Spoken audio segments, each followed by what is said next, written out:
The iPhone 14 may be a good phone, but it's not the innovation we were hoping for. I was expecting more.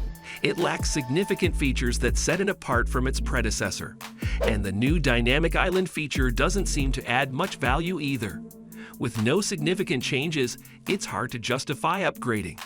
Let's explore why the iPhone 14 fails to impress. iPhone 14, a mediocre update. In previous years, Apple has been known to provide decent upgrades even to their mid-range iPhone models, often offering similar features to their Pro counterparts. However, the iPhone 14 is a mediocre update, lacking many of the features that make the iPhone 14 Pro stand out. Well, truth be told, It's almost identical to the iPhone 13, with the only real change being satellite connectivity. This means that if someone is looking to buy a new iPhone and wants to save some money, they'll likely end up purchasing the regular iPhone 14 or an iPhone 13, as they offer similar features at a lower price point. On the other hand, those willing to spend a premium on a smartphone will likely opt for the iPhone 14 Pro, which offers significantly more features than the iPhone 14 Plus. The iPhone 14 Plus is a decent smartphone, but it's difficult to justify its $900 price tag when it doesn't have a 120Hz display or a telephoto lens. It doesn't make sense. These features are expected in a premium smartphone, and their absence from the iPhone 14 Plus makes it difficult to see who the target audience for this device is. While the A15 chip is still faster than most of the competition, and the cameras are good, the lack of standout features makes it difficult to see why someone would choose the iPhone 14 Plus over other options in the market. But why? I mean, what for? Surprisingly, the Dynamic Island, although a new addition to the iPhone 14, doesn't seem to add much value to the overall user experience. Uncover why in the coming minutes. We got you covered. No USB-C port. The lack of a USB-C port on the iPhone 14 may come as a disappointment to some users who were hoping for a change from the Lightning port.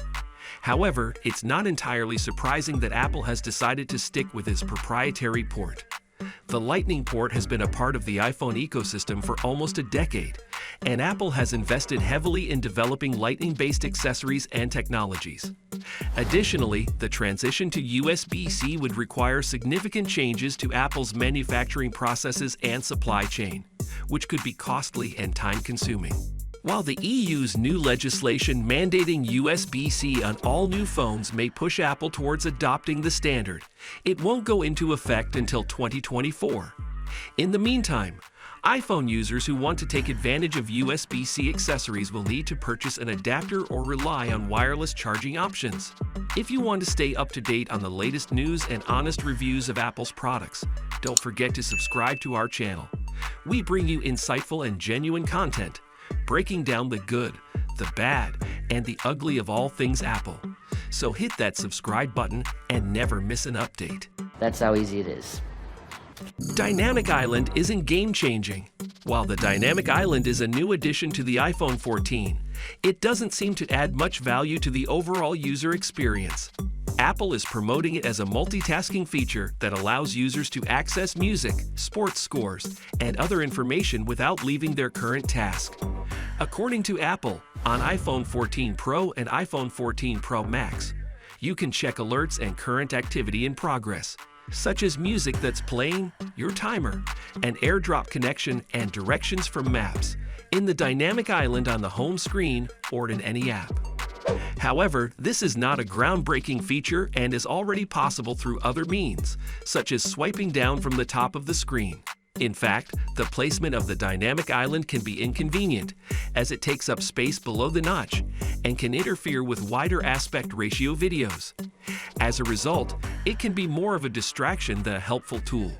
While it's possible that the Dynamic Island may become more useful in the future as developers update their apps to work with it, at the moment, it's not a must-have feature for iPhone users.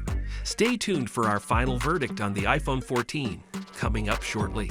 Our verdict. Innovation may not be the buzzword for the Apple iPhone 14, but it's still a solid choice for its price. With improved cameras and a faster A15 Bionic chip, this phone offers great value. However, for the price point, we expected to see more features like a telephoto zoom and 120Hz display. The iPhone 14 Plus may be a better choice for those seeking a larger screen and longer battery life. But there's more to the iPhone 14 than just specs. The camera system has been enhanced to deliver better performance in low light conditions, and the True Depth camera now has autofocus. A new action mode allows for super steady footage, making this phone ideal for videographers. Additionally, the iPhone 14 boasts crash detection and emergency SOS via satellite for added safety. Despite not being a revolutionary leap, the iPhone 14 is still one of the best phones on the market and certainly deserves a spot on any best phone list.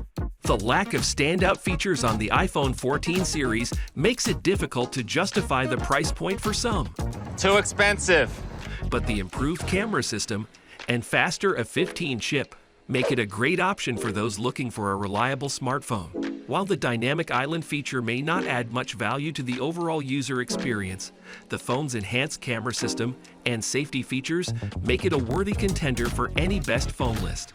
While the iPhone 14 may not be a revolutionary leap, we expect the iPhone 15 to take things a step further. Watch our next video on how the iPhone 15 Ultra will shock the S23 Ultra users.